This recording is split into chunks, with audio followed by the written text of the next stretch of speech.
Hey! Comment trouver sa voix? C'est une très bonne question, je pense qu'on s'est certainement déjà tous posé à un moment de notre vie. Et cette vidéo est tout simplement là, plutôt cette série de vidéos, est tout simplement là pour t'aider à trouver ta voix. Donc commençons tout de suite. La première chose que je voudrais dire, c'est que trouver sa voix, c'est un voyage, ce n'est pas une fin en soi. Qu'est-ce que je veux dire par là? C'est pas un objectif, c'est pas quelque chose que tu peux rayer de ta to-do list. Pourquoi vouloir trouver sa voie? Pourquoi vouloir trouver sa voie? Tout simplement pour donner un sens à sa vie et avoir un sens à sa vie, parce que en fait, personnellement pour moi, c'est un peu comme si, disons, lorsque tu trouves pas ta voie, c'est un peu comme si,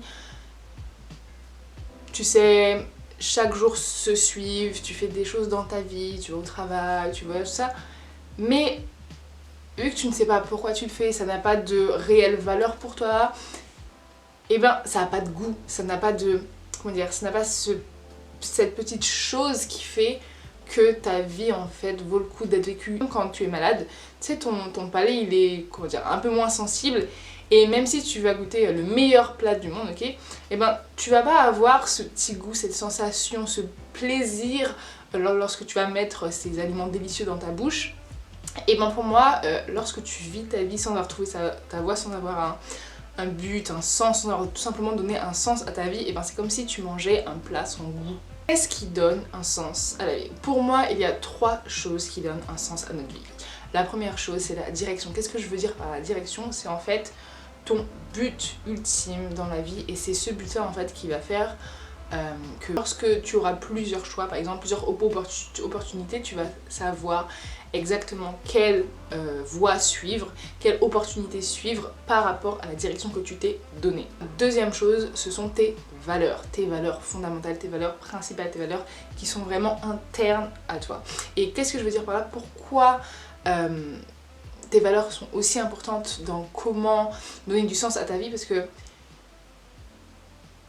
tout ce que tu vas faire ou tout ce que tu fais normalement est censé être en lien avec tes valeurs. Et si tu fais quelque chose qui n'est pas en lien avec tes valeurs, ça n'a pas de sens pour toi, parce que c'est pas toi en fait. Tu fais la chose pour la faire, mais pour toi, dans ton toi profond, il n'y a aucun sens. Et la troisième chose, c'est nos 5 sens. Tu dois utiliser tes sens. Pourquoi tu dois utiliser tes sens? C'est tout simplement en fait grâce à tes 5 sens, donc à ta vue, ton odorat, le toucher, etc. Ton ouïe, tout ça, et bien c'est en fait tes 5 sens qui vont te permettre de, comment dire, qui vont te permettre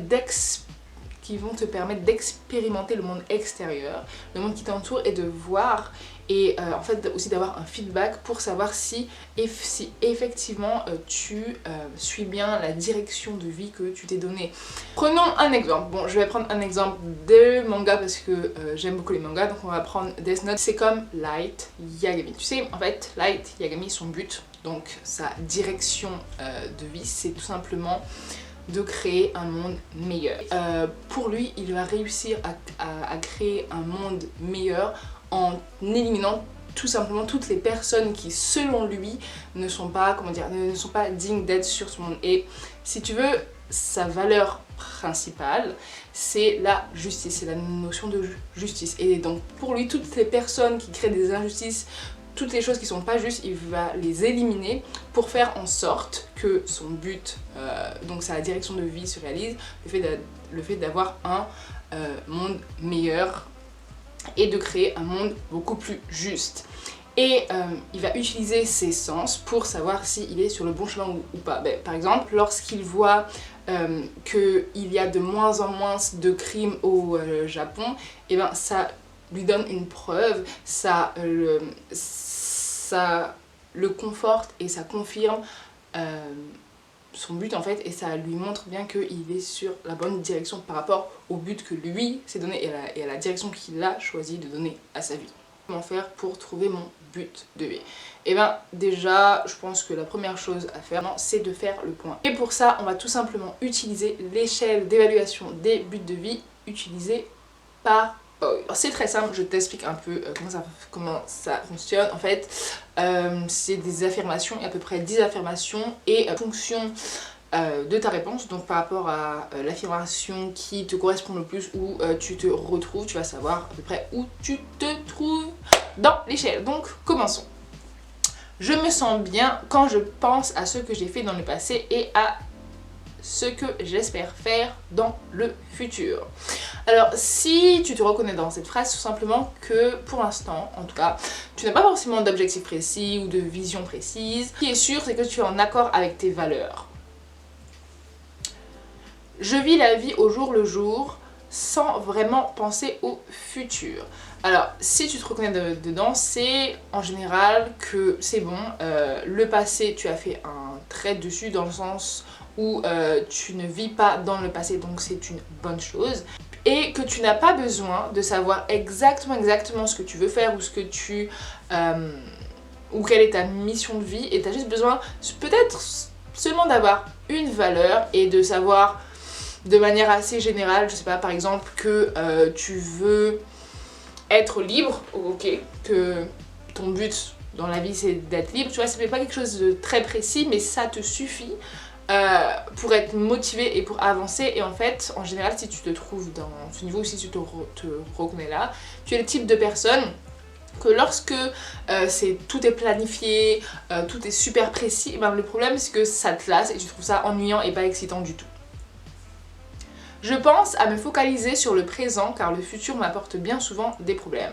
Alors si tu te reconnais, c'est que tu as peur du futur. Et pourquoi tu peux avoir peur du futur? C'est peut-être que tu te dis que vu que dans le passé, X chose s'est passé, tu te dis que si ça s'est déjà passé, ça va forcément se répéter dans le futur, donc tu décides de te focaliser sur le présent, mais pas parce que tu vis l'instant présent, mais par peur du futur en fait. J'ai le sentiment d'une direction et d'un but de vie. Alors si tu te reconnais, c'est que tu sais pas encore ce que tu veux faire, tu ne sais pas encore quelle est ta mission, tu ne sais pas encore quelle voie tu veux suivre, quelles sont tes passions par exemple, ou quelles sont les choses vraiment qui t'animent, ou quel est le sens tout simplement de ta vie, mais tu sais, tu as conscience que tu es sur cette terre pour quelque chose et que tu as une mission de vie. Mes activités quotidiennes semblent banales et sans importance pour moi. Alors si tu es dans ce cas-là, il faut que tu casses ta routine. Pourquoi? Parce que tout simplement, si tu fais tout le temps les mêmes actions, forcément tu as tout le temps les mêmes résultats, et donc c'est peut-être pour ça que tu as l'impression que tout ce que tu fais dans ta vie est banal ou est sans importance pour toi. Donc essaye tout simplement autre chose, essaye de casser ton train-train quotidien en fait. Je me fixais des objectifs mais qui me semblent maintenant une perte de temps. Alors, en général... alors tu peux te reconnaître dans cette phrase si par exemple tu es étudiant, tu voulais être médecin, donc disons tu as été en S, ensuite tu as été à une université, tu as choisi l'université et tu as fait des plans par rapport à ça, et quand justement là tu as ta première année de médecine, et bien là tu te rends compte que dommage, la médecine tu n'aimes pas ça, et c'est à ce moment là que tu te dis bah en fait j'ai passé plein de temps à programmer, à faire des plans pour rien en fait. Ou sinon c'est aussi quand tu planifies, tu as des objectifs et finalement tu ne les fais pas, ou lorsque tu les fais, tu n'as pas la satisfaction que tu pensais avoir en réalisant tel ou tel objectif ou telle action. J'aime établir des plans pour le futur et les transformer en réalité. Alors si tu te reconnais, tu es un peu comme moi, c'est que tu aimes vraiment tout programmer, tu aimes faire plein de plans, etc. mais qu'en général tu as des difficultés à passer à l'action. Donc ce que je pourrais te dire c'est arrête les plans, ou sinon fais un plan le plus simple possible et applique-le vraiment. Je suis une personne active dans la réalisation de mes plans. Si c'est ton cas, félicitations, ça veut dire que tu dis ce que tu fais et tu fais ce que tu dis, donc c'est assez bien, voire très bien. Certaines personnes errent sans but dans la vie, mais ce n'est pas moi. Mais ce n'est pas mon cas. Alors si c'est ton cas, t'inquiète pas, ce n'est pas arrogant, pas du tout, c'est juste en fait, t'es arrivé à un niveau où tout ce que tu fais a un sens profond pour toi, et donc tu ne supportes plus, limite tu détestes, limite tu deviens allergique aux conversations vides de sens, aux choses qui sont peu profondes. Je me sens parfois comme si j'avais fait tout ce qu'il y avait à faire dans la vie. C'est un peu triste, mais si t'es à ce niveau-là, c'est que pour toi c'est bon, t'as réalisé tout ce que t'avais à faire sur ce monde, sur cette terre. T'as plus goût à rien dans le sens où ben il n'y a plus de défis, t'as déjà tout fait, tu sais tout faire, tu connais tout, t'as une impression d'avoir déjà tout vu. Si c'est le cas, je te conseille peut-être d'aider d'autres personnes qui n'ont pas réalisé leur rêve à le faire, de partager tes connaissances, ton expérience. Et on va voir concrètement comment trouver sa voie, comment déterminer sa mission de vie. Et pour ça, il y a 5 dimensions. Quelle est ta passion? Qu'est-ce qui t'anime? Qu'est-ce qui t'anime? Qu'est-ce qui fait que tu es heureux ou heureuse? Qu'est-ce qui te met en joie? Qu'est-ce que tu ferais si je te donne... Qu'est-ce que tu ferais si tu avais tout l'argent inimaginable au monde? Qu'est-ce que tu ferais de ta vie? Qu'est-ce que tu ferais comme action? Qu'est-ce que tu voudrais faire? Comment utiliserais-tu ton temps? Et ta vision.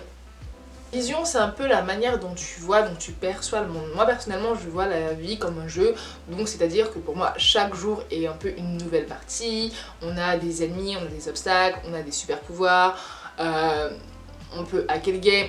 Ou sinon, tu peux aussi te demander qu'est-ce que tu aimerais voir plus souvent dans le monde, ou qu'est-ce que tu aimerais moins voir dans le monde. Par exemple, tu aimerais voir plus de charité, plus d'altruisme, tu aimerais moins voir de guerre par exemple, moins voir de discrimination. Quelle est ta mission de vie?